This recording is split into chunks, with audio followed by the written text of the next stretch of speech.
Numbers 9 to The 18. Lord spoke to Moses in the desert of Sinai in the first month of the second year after they came out of Egypt. He said, Have the Israelites celebrate the Passover at the appointed time. Celebrate it at the appointed time at twilight on the 14th day of this month, in accordance with all its rules and regulations. So Moses told the Israelites to celebrate the Passover, and they did so in the desert of Sinai at twilight on the 14th day of the first month. The Israelites did everything just as the Lord commanded Moses. But some of them could not celebrate the Passover on that day, because they were ceremonially unclean on account of a dead body. So they came to Moses and Aaron that same day and said to Moses, We have become unclean because of a dead body. But why should we be kept from presenting the Lord's offering with the other Israelites at the appointed time? Moses answered them, Wait until I find out what the Lord commands concerning you. Then the Lord said to Moses, Tell the Israelites, when any of you or your descendants are unclean because of a dead body or are away on a journey, they are still to celebrate the Lord's Passover. But they are to do it on the 14th day of the second month at twilight. They are to eat the lamb together with unleavened bread and bitter herbs. They must not leave any of it till morning or break any of its bones. When they celebrate the Passover, they must follow all the regulations. But if anyone who is ceremonially clean and not on a journey fails to celebrate the Passover, they must be cut off from their people for not presenting the Lord's offering at the appointed time. They will bear the consequences of their sin. A foreigner residing among you is also to celebrate the Lord's Passover in accordance with its rules and regulations. You must have the same regulations for both the foreigner and the native-born. On the day the tabernacle, the tent of the covenant law, was set up, the cloud covered it. From evening till morning, the cloud above the tabernacle looked like fire. That is how it continued to be. The cloud covered it, and at night it looked like fire. Whenever the cloud lifted from above the tent, the Israelites set out. Wherever the cloud settled, the Israelites encamped. At the Lord's command, the Israelites set out, and at his command, they encamped. As long as the cloud stayed over the tabernacle, they remained in camp. When the cloud remained over the tabernacle a long time, the Israelites obeyed the Lord's order and did not set out. Sometimes the cloud was over the tabernacle only a few days. At the Lord's command, they would encamp, and then, at his command, they would set out. Sometimes the cloud stayed only from evening till morning, and when it lifted in the morning, they set out. Whether by day or by night, whenever the cloud lifted, they set out.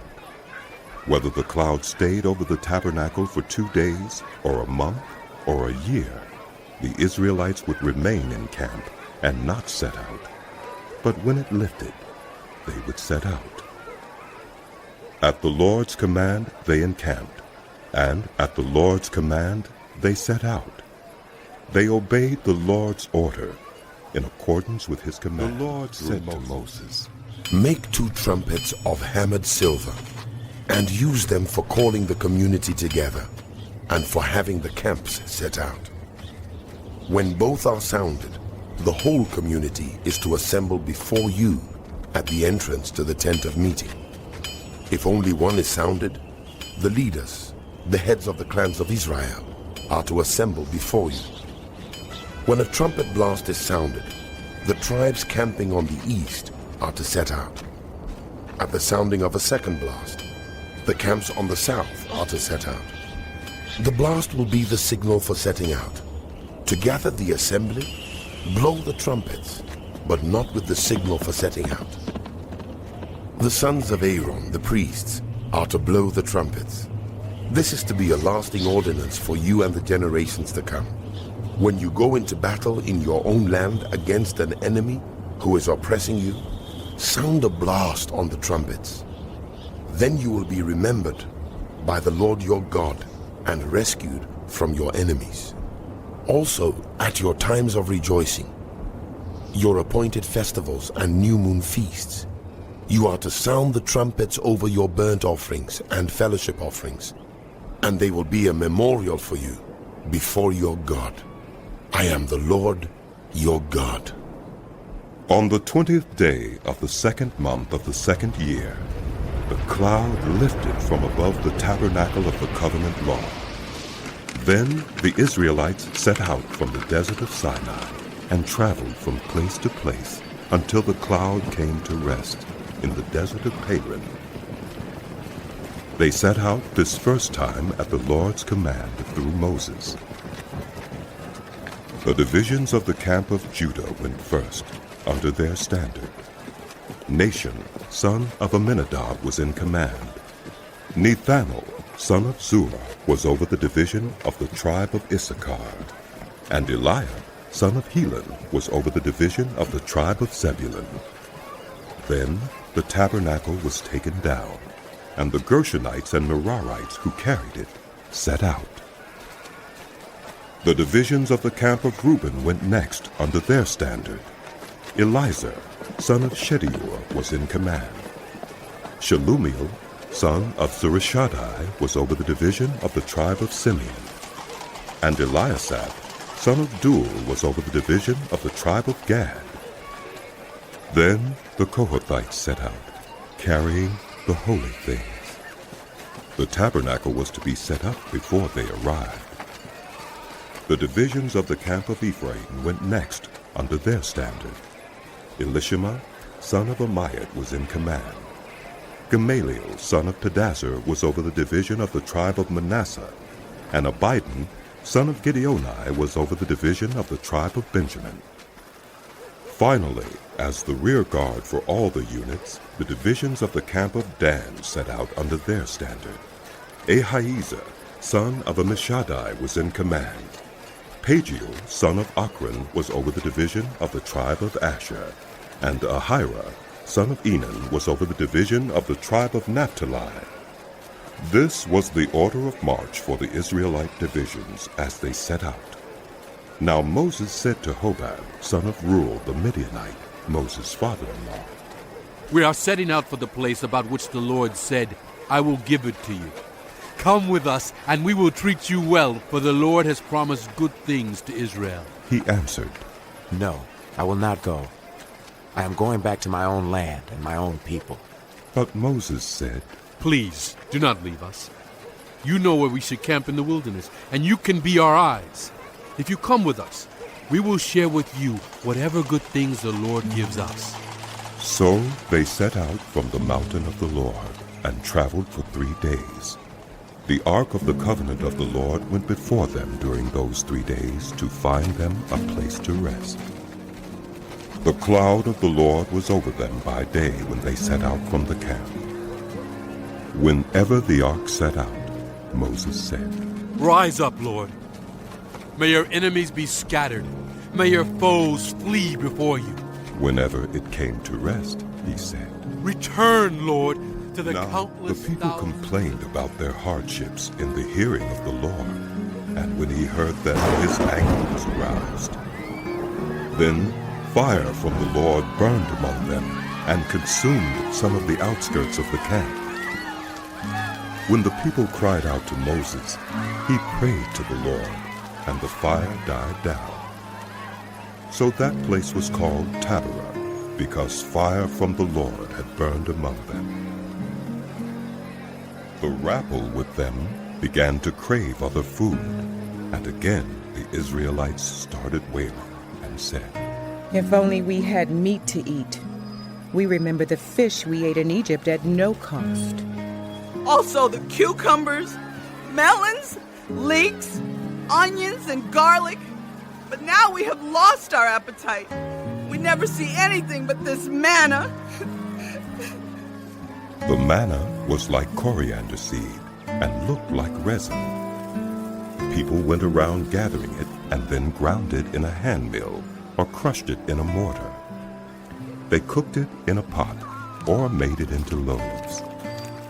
And it tasted like something made with olive oil. When the dew settled on the camp at night, the manna also came down. Moses heard the people of every family wailing at the entrance to their tents. The Lord became exceedingly angry, and Moses was troubled. He asked the Lord, Why have you brought this trouble on your servant? What have I done to displease you that you put the burden of all these people on me? Did I conceive all these people? Did I give them birth? Why do you tell me to carry them in my arms as a nurse carries an infant to the land you promised on oath to their ancestors? Where can I get meat for all these people? They keep wailing to me, give us meat to eat. I cannot carry all these people by myself. The burden is too heavy for me. If this is how you are going to treat me, please go ahead and kill me if I have found favor in your eyes. And do not let me face my own ruin. The Lord said to Moses, Bring me 70 of Israel's elders, who are known to you as leaders and officials among the people. Have them come to the tent of meeting, that they may stand there with you. I will come down and speak with you there, and I will take some of the power of the Spirit that is on you, and put it on them. They will share the burden of the people with you, so that you will not have to carry it alone. Tell the people, consecrate yourselves in preparation for tomorrow, when you will eat meat. The Lord heard you when you wailed, If only we had meat to eat. We were better off in Egypt. Now the Lord will give you meat, and you will eat it. You will not eat it for just 1 day, or 2 days, or 5, 10, or 20 days, but for a whole month, until it comes out of your nostrils and you loathe it, because you have rejected the Lord who is among you, and have wailed before him, saying, Why did we ever leave Egypt? But Moses said, Here I am among 600,000 men on foot, and you say, I will give them meat to eat for a whole month. Would they have enough if flocks and herds were slaughtered for them? Would they have enough if all the fish in the sea were caught for them? The Lord answered Moses, Is the Lord's arm too short? Now you will see whether or not what I say will come true for you. So Moses went out and told the people what the Lord had said. He brought together 70 of their elders and had them stand around the tent. Then the Lord came down in the cloud and spoke with him. And he took some of the power of the Spirit that was on him and put it on the 70 elders. When the Spirit rested on them, they prophesied, but did not do so again. However, 2 men whose names were Eldad and Medad had remained in the camp. They were listed among the elders, but did not go out to the tent. Yet the Spirit also rested on them, and they prophesied in the camp. A young man ran and told Moses. Eldad and Medad are prophesying in the camp. Joshua, son of Nun, who had been Moses' aide since youth, spoke up and said, Moses, my lord, stop them. But Moses replied, Are you jealous for my sake? I wish that all the Lord's people were prophets, and that the Lord would put his Spirit on them. Then Moses and the elders of Israel returned to the camp. Now a wind went out from the Lord and drove quail in from the sea.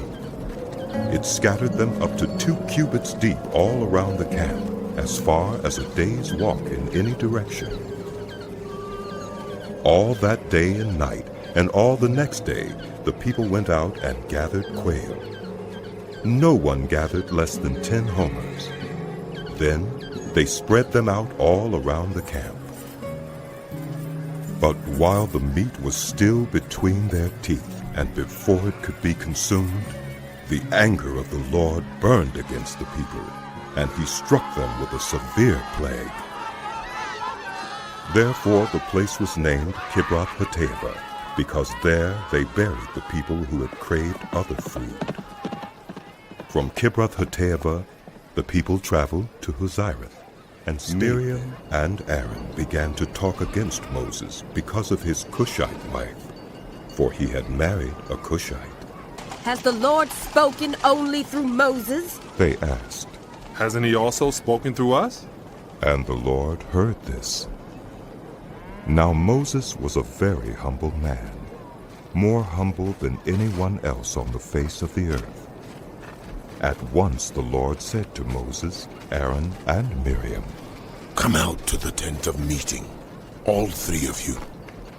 So the three of them went out. Then the Lord came down in a pillar of cloud. He stood at the entrance to the tent and summoned Aaron and Miriam. When the two of them stepped forward, he said, Listen to my words. When there are prophets of the Lord among you, I reveal myself to them in visions. I speak to them in dreams. But this is not true of my servant Moses. He is faithful in all my house. With him, I speak face to face, clearly and not in riddles. He sees the form of the Lord. Why then were you not afraid to speak against my servant Moses? The anger of the Lord burned against them, and he left them. When the cloud lifted from above the tent, Miriam's skin was leprous. It became as white as snow. Aaron turned toward her and saw that she had a defiling skin disease. And he said to Moses, Please, my Lord, I ask you not to hold against us the sin we have so foolishly committed. Do not let her be like a stillborn infant coming from its mother's womb, with its flesh half eaten away. So Moses cried out to the Lord, Please, God, heal her. The Lord replied to Moses, If her father had spit in her face, would she not have been in disgrace for 7 days? Confine her outside the camp for 7 days. After that, she can be brought back. So Miriam was confined outside the camp for 7 days, and the people did not move on till she was brought back. After that, the people left Hazireth and encamped in the desert of Moses. Send some men to explore the land of Canaan which I am giving to the Israelites. From each ancestral tribe, send one of its leaders. So, at the Lord's command, Moses sent them out from the desert of Paran. All of them were leaders of the Israelites. These are their names. From the tribe of Reuben, Shammua, son of Zachar. From the tribe of Simeon, Shaphat, son of Hori. From the tribe of Judah, Caleb, son of Jephunneh. From the tribe of Issachar, Igal, son of Joseph. From the tribe of Ephraim, Hoshea, son of Nun. From the tribe of Benjamin, Paltai, son of Raphu.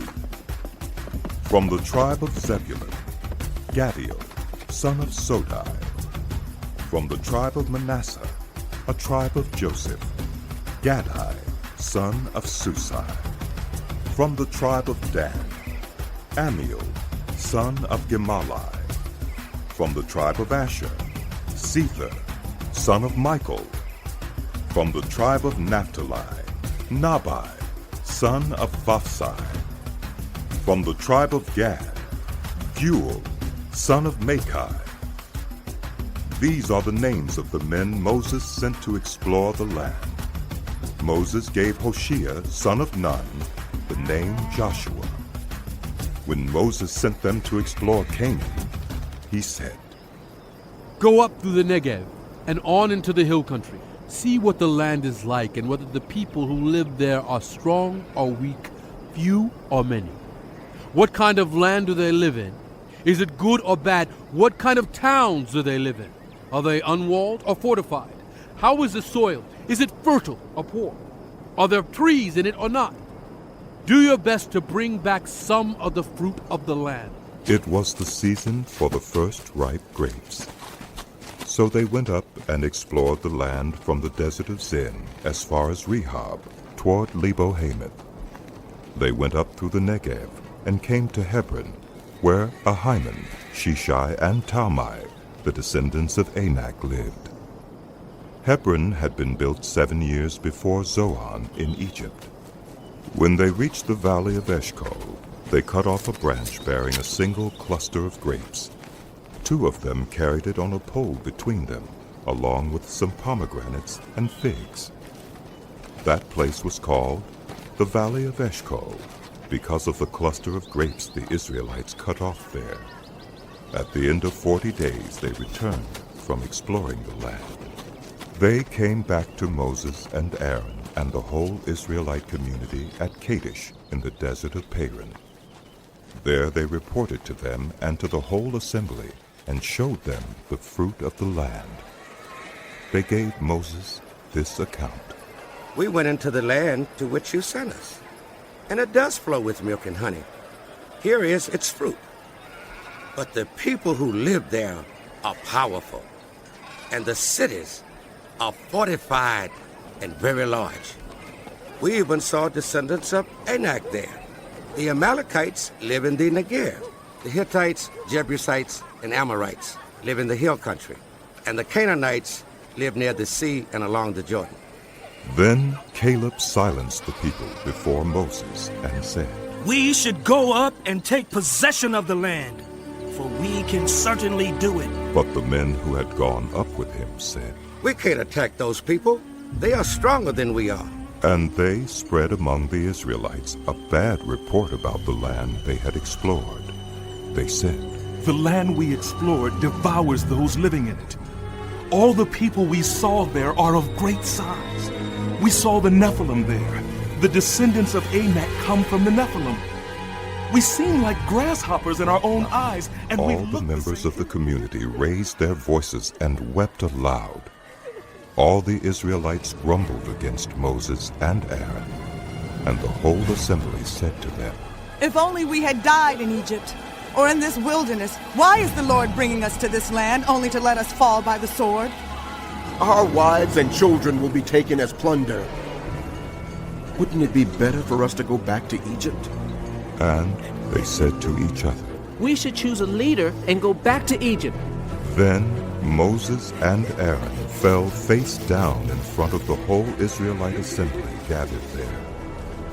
Joshua, son of Nun, and Caleb, son of Jephunneh, who were among those who had explored the land, tore their clothes and said to the entire Israelite assembly, The land we passed through and explored is exceedingly good.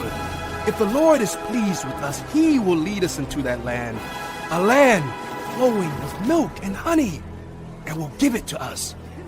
Only do not rebel against the Lord. And do not be afraid of the people of the land, because we will devour them. Their protection is gone, but the Lord is with us. Do not be afraid of them. But the whole assembly talked about stoning them. Then the glory of the Lord appeared at the tent of meeting to all the Israelites. The Lord said to Moses, How long will these people treat me with contempt?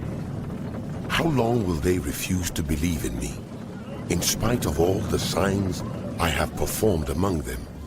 I will strike them down with a plague and destroy them, but I will make you into a nation greater and stronger than they. Moses said to the Lord, Then the Egyptians will hear about it. By your power you brought these people up from among them, and they will tell the inhabitants of this land about it. They have already heard that you, Lord, are with these people, and that you, Lord, have been seen face to face, that your cloud stays over them, and that you go before them in a pillar of cloud by day and a pillar of fire by night. If you put these people to death all at one time, the nations who have heard this report about you will say, The Lord was not able to bring these people into the land he promised them on oath, so he slaughtered them in the wilderness. Now may the Lord's strength be displayed, just as you have declared. The Lord is slow to anger, abounding in love, and forgiving sin and rebellion, yet he does not leave the guilty unpunished. He punishes the children for the sin of the parents to the third and fourth generation. In accordance with your great love, forgive the sin of these people, just as you have pardoned them from the time they left Egypt until now. The Lord replied, I have forgiven them, as you asked. Nevertheless, as surely as I live, and as surely as the glory of the Lord fills the whole earth, not one of those who saw my glory and the signs I performed in Egypt and in the wilderness, but who disobeyed me and tested me 10 times, not one of them will ever see the land I promised on oath to their ancestors. No one who has treated me with contempt will ever see it, but because my servant Caleb has a different spirit and follows me wholeheartedly, I will bring him into the land he went to, and his descendants will inherit it. Since the Amalekites and Canaanites are living in the valleys, turn back tomorrow and set out toward the desert along the route to the Red Sea. The Lord said to Moses and Aaron, How long will this wicked community grumble against me? I have heard the complaints of these grumbling Israelites. So tell them, as surely as I live, declares the Lord, I will do to you the very thing I heard you say. In this wilderness, your bodies will fall, every one of you 20 years old or more, who was counted in the census and who has grumbled against me.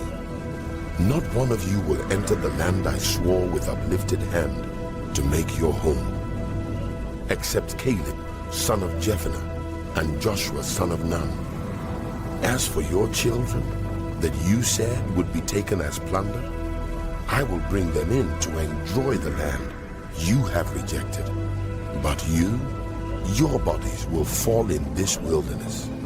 Your children will be shepherds here for 40 years, suffering for your unfaithfulness until the last of your bodies lies in the wilderness. For 40 years, 1 year for each of the 40 days you explored the land, you will suffer for your sins and know what it is like to have me against you. I, the Lord, have spoken, and I will surely do these things to this whole wicked community which has banded together against me.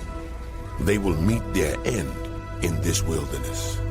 Here they will die. So the men Moses had sent to explore the land, who returned and made the whole community grumble against him by spreading a bad report about it. These men who were responsible for spreading the bad report about the land were struck down and died of a plague before the Lord. Of the men who went to explore the land, only Joshua, son of Nun, and Caleb, son of Jephunneh, survived. When Moses reported this to all the Israelites, they mourned bitterly. Early the next morning they set out for the highest point in the hill country, saying, Now we are ready to go up to the land the Lord promised. Surely we have sinned.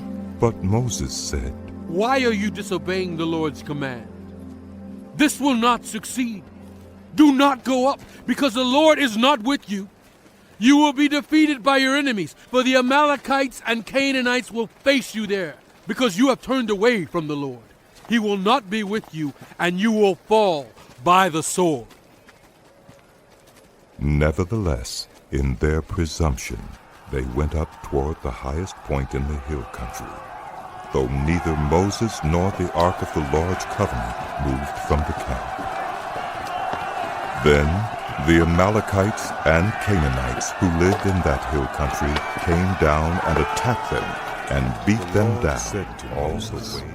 Speak to the Israelites and say to them, After you enter the land I am giving you as a home, and you present to the Lord food offerings from the herd or the flock, as an aroma pleasing to the Lord, whether burnt offerings or sacrifices, for special vows or free will offerings or festival offerings, then the person who brings an offering shall present to the Lord a grain offering of 1/10 of an ephah of the finest flour mixed with 1/4 of a hin of olive oil.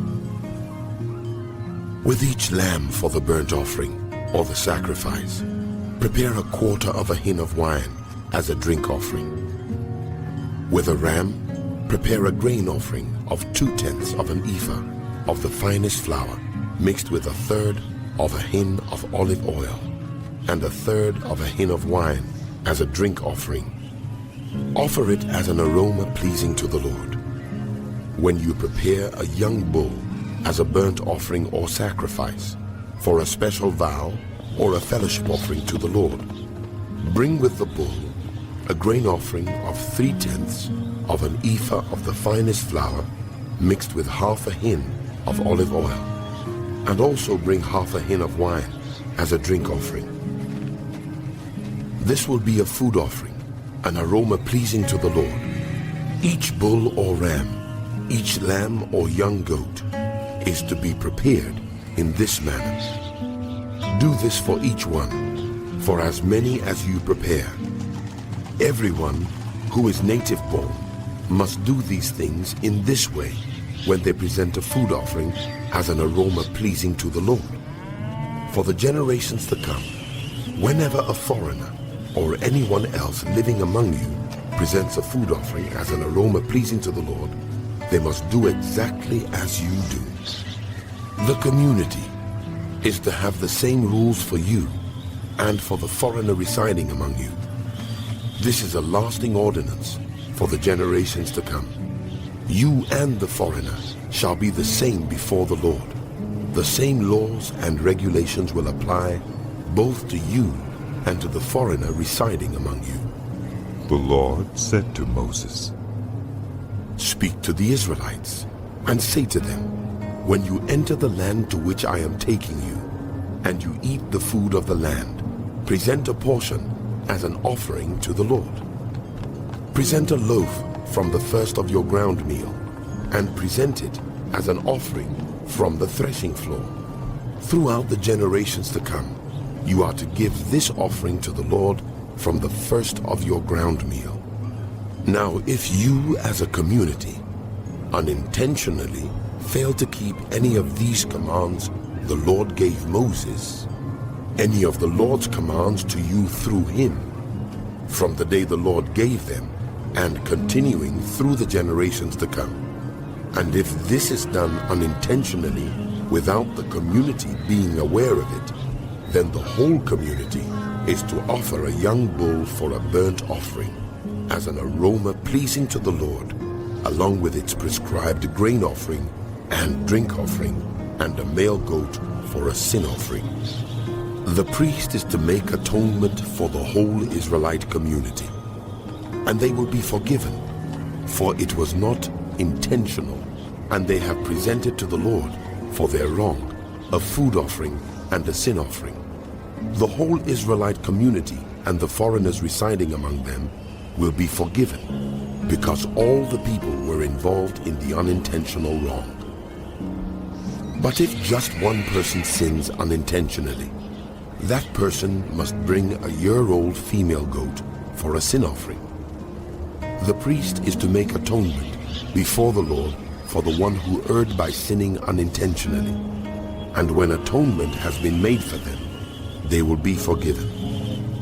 One and the same law applies to everyone who sins unintentionally, whether a native-born Israelite or a foreigner residing among you. But anyone who sins defiantly, whether native-born or foreigner, blasphemes the Lord and must be cut off from their people, because they have despised the Lord's word and broken his commands. They must surely be cut off. Their guilt remains on them.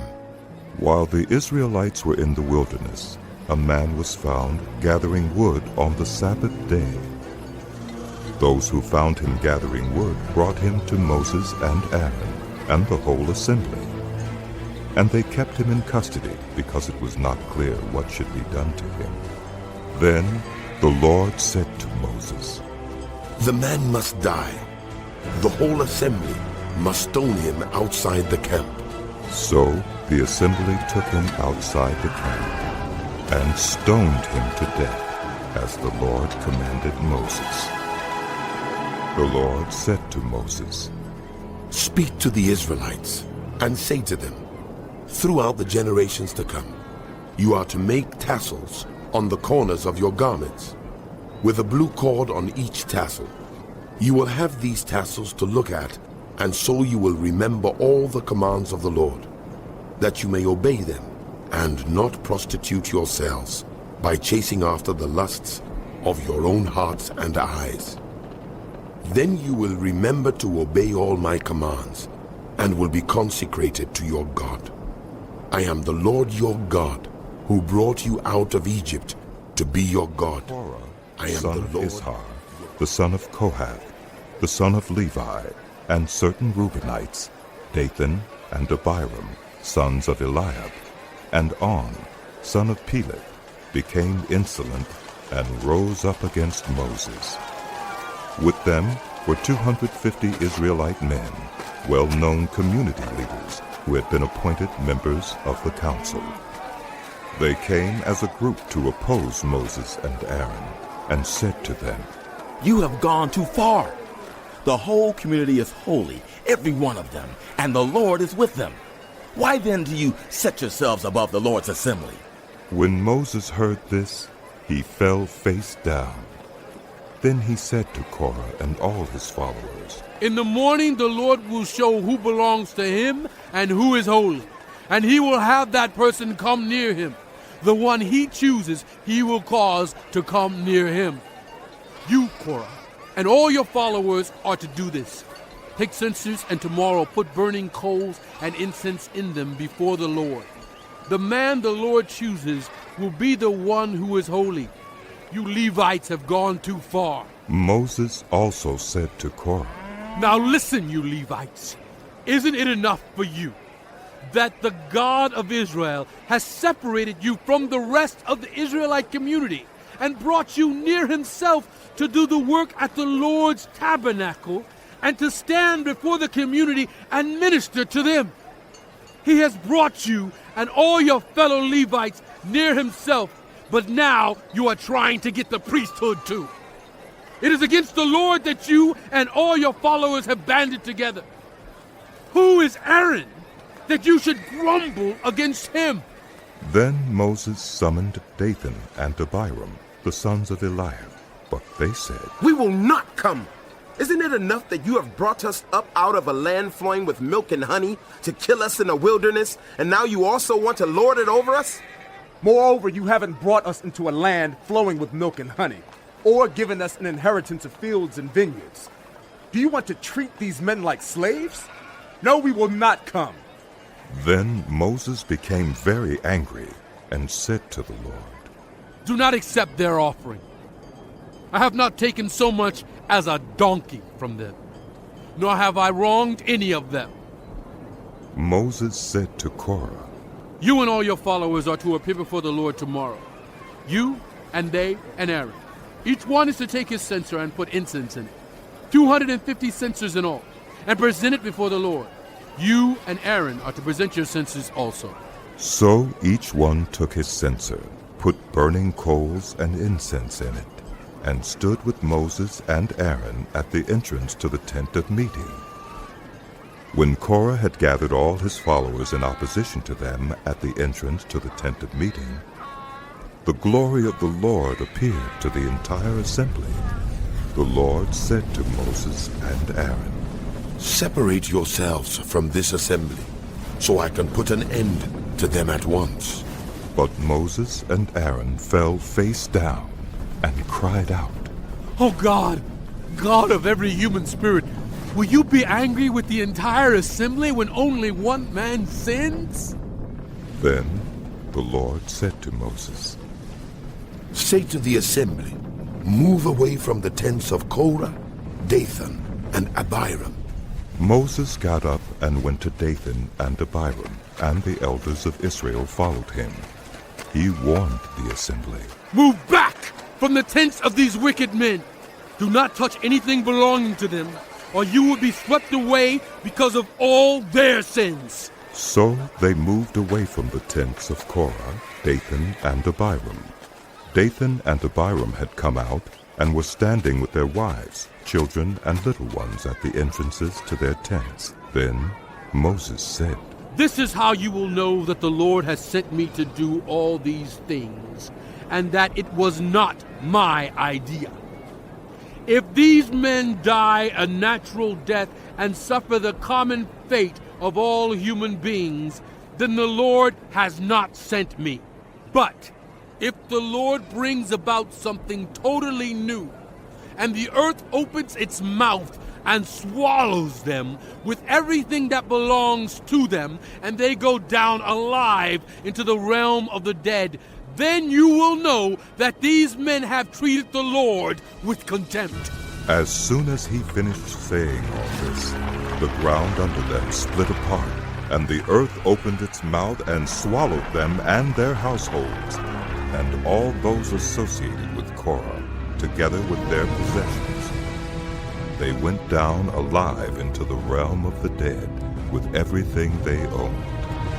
The earth closed over them, and they perished and were gone from the community. At their cries, all the Israelites around them fled, shouting, "The earth is going to swallow us too!" And fire came out from the Lord and consumed the 250 men who were offering the incense. The Lord said to Moses, "Tell Eleazar, son of Aaron, the priest, to remove the censers from the charred remains and scatter the coals some distance away, for the censers are holy, the censers of the men who sinned at the cost of their lives. Hammer the censers into sheets to overlay the altar, for they were presented before the Lord and have become holy. Let them be a sign to the Israelites." So Eleazar the priest collected the bronze censers brought by those who had been burned to death, and he had them hammered out to overlay the altar, as the Lord directed him through Moses. This was to remind the Israelites that no one except a descendant of Aaron should come to burn incense before the Lord, or he would become like Korah and his followers. The next day, the whole Israelite community grumbled against Moses and Aaron. "You have killed the Lord's people," they said. But when the assembly gathered in opposition to Moses and Aaron and turned toward the tent of meeting, suddenly the cloud covered it, and the glory of the Lord appeared. Then Moses and Aaron went to the front of the tent of meeting, and the Lord said to Moses, "Get away from this assembly, so I can put an end to them at once." And they fell face down. Then Moses said to Aaron, "Take your censer and put incense in it along with burning coals from the altar, and hurry to the assembly to make atonement for them. Wrath has come out from the Lord. The plague has started." So Aaron did as Moses said, and ran into the midst of the assembly. The plague had already started among the people, but Aaron offered the incense and made atonement for them. He stood between the living and the dead, and the plague stopped. But 14,700 people died from the plague, in addition to those who had died because of Korah. Then Aaron returned to Moses at the entrance to the tent of meeting. "Speak to the Israelites and get 12 staffs from them, one from the leader of each of their ancestral tribes. Write the name of each man on his staff. On the staff of Levi, write Aaron's name, for there must be one staff for the head of each ancestral tribe. Place them in the tent of meeting in front of the Ark of the Covenant law, where I meet with you. The staff belonging to the man I choose will sprout, and I will rid myself of this constant grumbling against you by the Israelites." So Moses spoke to the Israelites, and their leaders gave him 12 staffs, one for the leaders of each of their ancestral tribes, and Aaron's staff was among them. Moses placed the staffs before the Lord in the tent of the covenant law. The next day, Moses entered the tent and saw that Aaron's staff, which represented the house of Levi, had not only sprouted, but had budded, blossomed, and produced almonds. Then Moses brought out all the staffs from the Lord's presence to all the Israelites. They looked at them, and each of the leaders took his own staff. The Lord said to Moses, "Put back Aaron's staff in front of the ark of the covenant law, to be kept as a sign to the rebellious. This will put an end to their grumbling against me, so that they will not die." Moses did just as the Lord commanded him. The Israelites said to Moses, "We will die. We are lost. We are all lost. Anyone who even comes near the tabernacle of the Lord will die." Said to Are we all going to die? You, your sons, and your ancestral family are to bear the responsibility for offenses connected with the sanctuary. And you and your sons alone are to bear the responsibility for offenses connected with the priesthood. Bring your fellow Levites from your ancestral tribe to join you and assist you when you and your sons minister before the tent of the covenant law. They are to be responsible to you and are to perform all the duties of the tent, but they must not go near the furnishings of the sanctuary or the altar. Otherwise, both they and you will die. They are to join you and be responsible for the care of the tent of meeting. All the work at the tent, and no one else may come near where you are. You are to be responsible for the care of the sanctuary and the altar, so that my wrath will not fall on the Israelites again. I myself have selected your fellow Levites from among the Israelites as a gift to you, dedicated to the Lord to do the work at the tent of meeting. But only you and your sons may serve as priests in connection with everything at the altar and inside the curtain. I am giving you the service of the priesthood as a gift. Anyone else who comes near the sanctuary is to be put to death." Then the Lord said to Aaron, "I myself have put you in charge of the offerings presented to me. All the holy offerings the Israelites give me, I give to you and your sons as your portion, your perpetual share. You are to have the part of the most holy offerings that is kept from the fire. From all the gifts they bring me, as most holy offerings, whether grain or sin or guilt offerings, that part belongs to you and your sons. Eat it as something most holy. Every male shall eat it. You must regard it as holy. This also is yours. Whatever is set aside from the gifts of all the wave offerings of the Israelites. I give this to you and your sons and daughters as your perpetual share. Everyone in your household who is ceremonially clean may eat it. I give you all the finest olive oil and all the finest new wine and grain they give the Lord as the firstfruits of their harvest.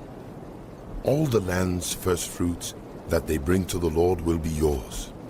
Everyone in your household who is ceremonially clean may eat it. Everything in Israel that is devoted to the Lord is yours. The first offspring of every womb, both human and animal, that is offered to the Lord is yours. But you must redeem every firstborn son and every firstborn male of unclean animals. When they are a month old, you must redeem them at the redemption price set at 5 shekels of silver, according to the sanctuary shekel, which weighs 20 gerahs.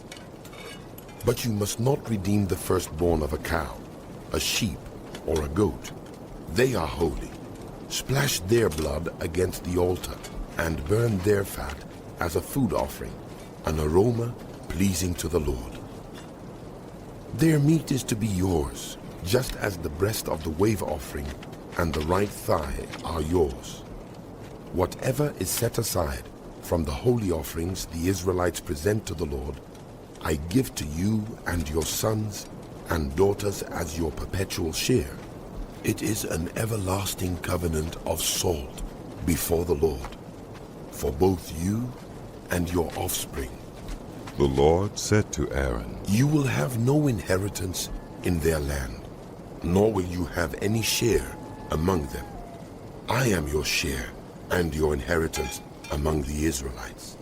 I give to the Levites all the tithes in Israel as their inheritance in return for the work they do while serving at the tent of meeting. From now on, the Israelites must not go near the tent of meeting, or they will bear the consequences of their sin and will die. It is the Levites who are to do the work at the tent of meeting and bear the responsibility for any offenses they commit against it. This is a lasting ordinance for the generations to come. They will receive no inheritance among the Israelites. Instead, I give to the Levites as their inheritance the tithes that the Israelites present as an offering to the Lord. That is why I said concerning them, they will have no inheritance among the Israelites. The Lord said to Moses, Speak to the Levites and say to them, When you receive from the Israelites the tithe I give you as your inheritance, you must present 1/10 of that tithe as the Lord's offering. Your offering will be reckoned to you as grain from the threshing floor, or juice from the winepress. In this way, you also will present an offering to the Lord from all the tithes you receive from the Israelites. From these tithes, you must give the Lord's portion to Aaron the priest. You must present as the Lord's portion the best and holiest part of everything given to you. Say to the Levites, when you present the best part, it will be reckoned to you as the product of the threshing floor or the winepress. You and your households may eat the rest of it anywhere, for it is your wages for your work at the tent of meeting. By presenting the best part of it, you will not be guilty in this matter. Then you will not defile the holy offerings of the Israelites. Jesus left there and went to his hometown accompanied by his disciples. When the Sabbath came, he began to teach in the synagogue, and many who heard him were amazed. Where did this man get these things? They asked. What's this wisdom that has been given him? What are these remarkable miracles he is performing? Isn't this the carpenter? Isn't this Mary's son? And the brother of James, Joseph, Judas, and Simon? Aren't his sisters here with us? And they took offense at him. Jesus said to them, Only in their own towns, among their relatives, and in their own homes are prophets without honor. He could not do any miracles there except lay his hands on a few sick people and heal them. He was amazed at their lack of faith. Then Jesus went around teaching from village to village. Calling the 12 to him, he began to send them out 2 by 2 and gave them authority over evil spirits. These were his instructions. Take nothing for the journey except a staff, no bread, no bag, no money in your belts. Wear sandals, but not an extra shirt. Whenever you enter a house, stay there until you leave that town. And if any place will not welcome you or listen to you, shake the dust off your feet when you leave as a testimony against them. They went out and preached that people should repent. They drove out many demons and anointed many sick people with oil and healed them. King Herod heard about this, for Jesus' name had become well known. Some were saying, John the Baptist has been raised from the dead, and that is why miraculous powers are at work in him. Others said, He is Elijah. And still others claimed, He is a prophet, like one of the prophets of long ago. But when Herod heard this, he said, John, whom I beheaded, has been raised from the dead. For Herod himself had given orders to have John arrested, and he had him bound and put in prison. He did this because of Herodias, his brother Philip's wife, whom he had married. For John had been saying to Herod, It is not lawful for you to have your brother's wife. So Herodias nursed a grudge against John and wanted to kill him. But she was not able to because Herod feared John and protected him, knowing him to be a righteous and holy man. When Herod heard John, he was greatly puzzled, yet he liked to listen to him. Finally, the opportune time came. On his birthday, Herod gave a banquet for his high officials and military commanders and the leading men of Galilee. When the daughter of Herodias came in and danced, she pleased Herod and his dinner guests. The king said to the girl, Ask me for anything you want, and I'll give it to you. And he promised her with an oath, Whatever you ask, I will give you. Up to half my kingdom. She went out and said to her mother, What shall I ask for? The head of John the Baptist, she answered. At once the girl hurried in to the king with a request. I want you to give me, right now, the head of John the Baptist on a platter. The king was greatly distressed, but because of his oaths and his dinner guests, he did not want to refuse her. So he immediately sent an executioner with orders to bring John's head. The man went. They headed John in the prison and brought back his head on a platter. He presented it to the girl, and she gave it to her mother. On hearing of this, John's disciples came and took his body and laid it in a tomb. The apostles gathered around Jesus and reported to him all they had done and taught. Then, because so many people were coming and going that they did not even have a chance to eat, he said to them, Come with me by yourselves to a quiet place and to get some rest. So they went away by themselves in a boat to a solitary place. But many who saw them leaving recognized them and ran on foot from all the towns and got there ahead of them. When Jesus landed and saw a large crowd, he had compassion on them because they were like sheep without a shepherd. So he began teaching them many things. By this time it was late in the day, so his disciples came to him. This is a remote place and it's already very late. Send the people away so they can go to the surrounding countryside and villages and buy themselves something to eat. But he answered, You give them something to eat. They said to him, That would take almost a year's wages. Are we to go and spend that much on bread and give it to them to eat? How many loaves do you have? He asked. Go and see. When they found out, they said, 5 and 2 fish. Then Jesus directed them to have all the people sit down in groups on the green grass. So they sat down in groups of hundreds and 50s. Taking the 5 loaves and the 2 fish, and looking up to heaven, he gave thanks and broke the loaves. Then he gave them to his disciples to set before the people. He also divided the 2 fish among them all. They all ate and were satisfied. And the disciples picked up 12 basketfuls of broken pieces of bread and fish. The number of the men who had eaten was 5,000. Immediately Jesus made his disciples get into the boat and go on ahead of him to Bethsaida, while he dismissed the crowd. After leaving them, he went up on a mountainside to pray. When evening came, the boat was in the middle of the lake, and he was alone on land. He saw the disciples straining at the oars because the wind was against them. Shortly before dawn, he went out to them, walking on the lake. He was about to pass by them, but when they saw him walking on the lake, they thought he was a ghost. They cried out because they all saw him and were terrified. Immediately, he spoke to them and said, Take courage. It is I. Don't be afraid. Then he climbed into the boat with them as the wind died down. They were completely amazed, for they had not understood about the loaves. Their hearts were hardened. When they had crossed over, they landed at Gennesaret and anchored there. As soon as they got out of the boat, people recognized Jesus. They ran throughout that whole region and carried the sick on mats to wherever they heard he was. And wherever he went, into villages, towns, or countryside, they placed the sick in the marketplaces. They begged him to let them touch even the edge of his cloak. And all who touched him, and some of the teachers of the law who had come from Jerusalem, gathered around Jesus and saw some of his disciples eating food with hands that were defiled, that is, unwashed. The Pharisees and all the Jews do not eat unless they give their hands a ceremonial washing, holding to the tradition of the elders.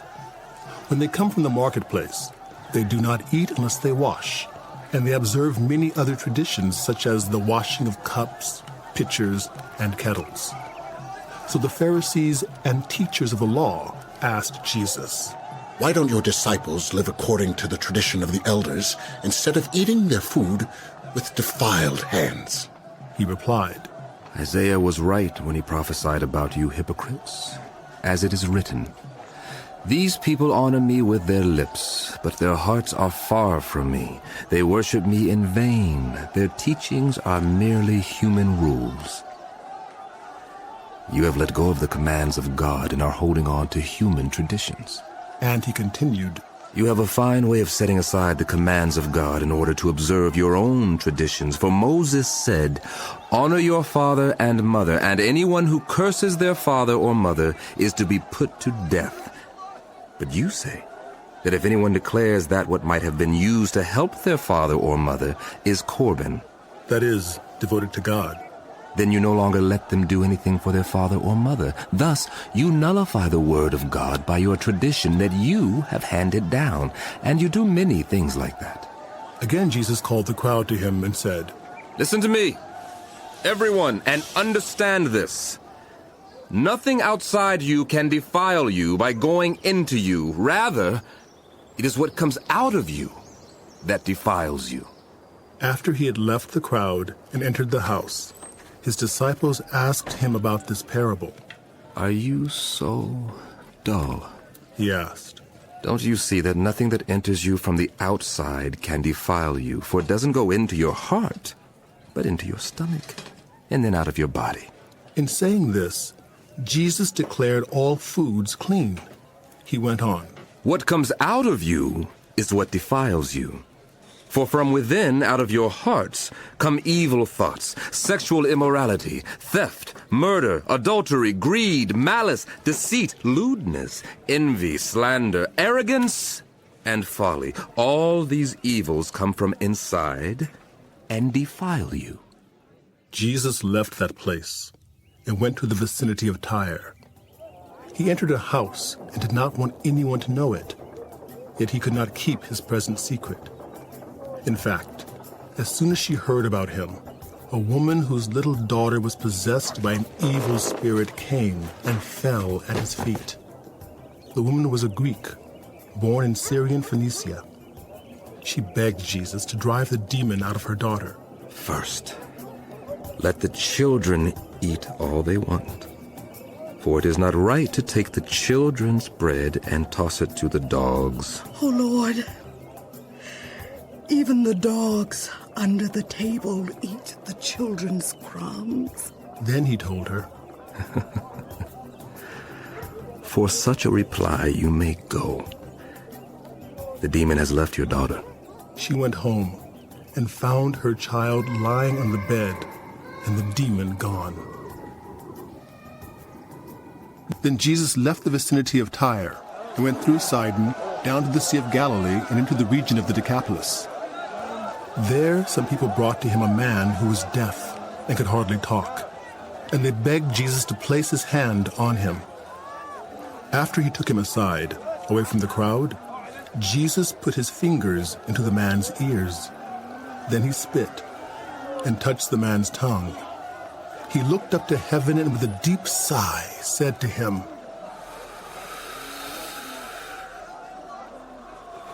Ephphatha, which means, be opened.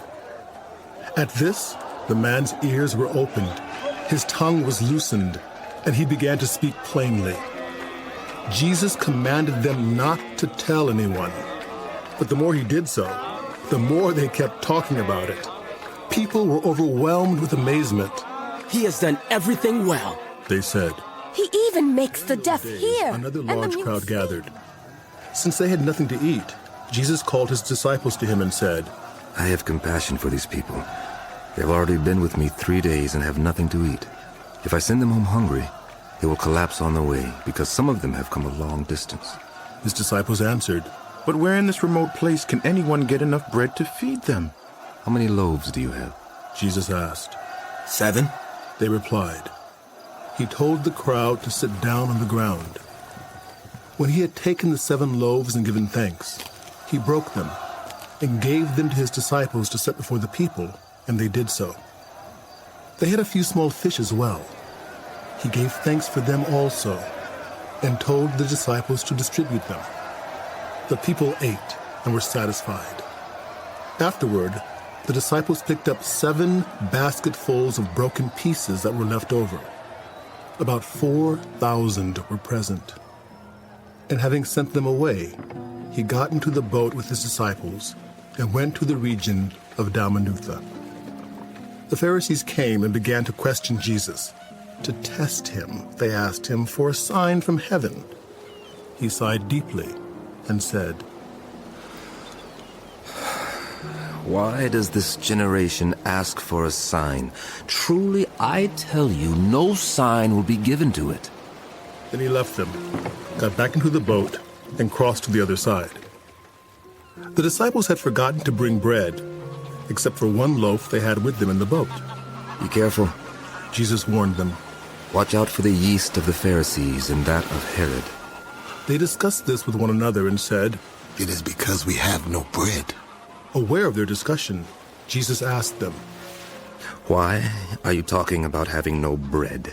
Do you still not see or understand? Are your hearts hardened? Do you have eyes but fail to see, and ears but fail to hear? And don't you remember, when I broke the 5 loaves for the 5,000, how many basketfuls of pieces did you pick up? 12. They replied. And when I broke the 7 loaves for the 4,000, how many basketfuls of pieces did you pick up? They answered, 7. He said to them, Do you still not understand? They came to Bethsaida, and some people brought a blind man and begged Jesus to touch him. He took the blind man by the hand and led him outside the village. When he had spit on the man's eyes and put his hands on him, Jesus asked, Do you see anything? He looked up and said, I see people. They look like trees walking around. Once more, Jesus put his hands on the man's eyes. Then his eyes were opened, his sight was restored, and he saw everything clearly. Jesus sent him home, saying, Don't even go into the village. Jesus and his disciples went on to the villages around Caesarea Philippi. On the way, he asked them, Who do people say I am? They replied, Some say John the Baptist. Others say Elijah. And still others, one of the prophets. But what about you? He asked. Who do you say I am? Peter answered, You are the Messiah. Jesus warned them not to tell anyone about him. He then began to teach them that the Son of Man must suffer many things and be rejected by the elders, the chief priests, and the teachers of the law, and that he must be killed and after 3 days rise again. He spoke plainly about this, and Peter took him aside and began to rebuke him. But when Jesus turned and looked at his disciples, he rebuked Peter. Get behind me, Satan, he said. You do not have in mind the concerns of God, but merely human concerns. Then he called the crowd to him, along with his disciples, and said, Whoever wants to be my disciple must deny themselves and take up their cross and follow me. For whoever wants to save their life will lose it, but whoever loses their life for me and for the gospel will save it. What good is it for you to gain the whole world, yet forfeit your soul? Or what can you give in exchange for your soul? If any of you are ashamed of me and my words in this adulterous and sinful generation, the Son of Man will be ashamed of you when he comes in his Father's glory with the holy angels.